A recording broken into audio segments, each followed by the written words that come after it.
general scene of woodworking carnage down there.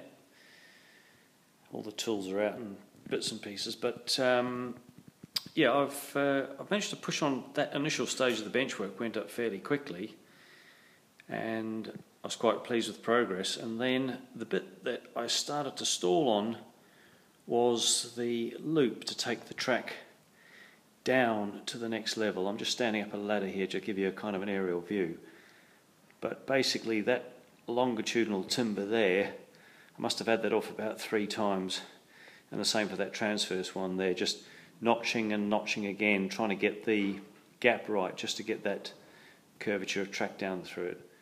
But the good news is the track is now laid, and if I just carefully tread back down this ladder again, and it quite happily makes it all the way back down onto the lower level here, and drops in behind the pillar there, and this next section here that you can see the carriage in will become the staging yard.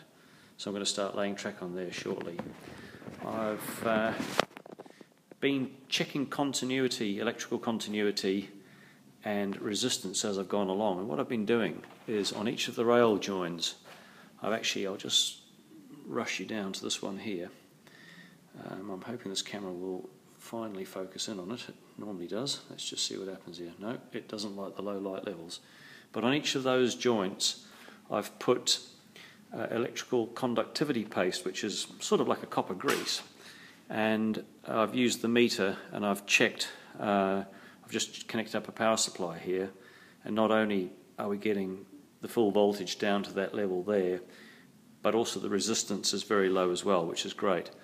So anyway, I couldn't help myself. I've put a locomotive on there.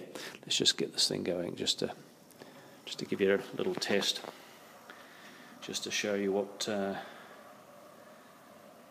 the operation's going to look like. I haven't even bothered to put the body on the locomotive. It's just a case of getting it up. The gradient on average is about 3%, about 1 in 33, but unfortunately, due to the fact that in certain places it's had to dive down quicker, it is 1 in 25 or 4% at certain areas. Like this stretch that's coming up to now is a bit steeper than I would have liked. Anyway, this is just about to run out the end of the track, so I'll stop that. So, progress.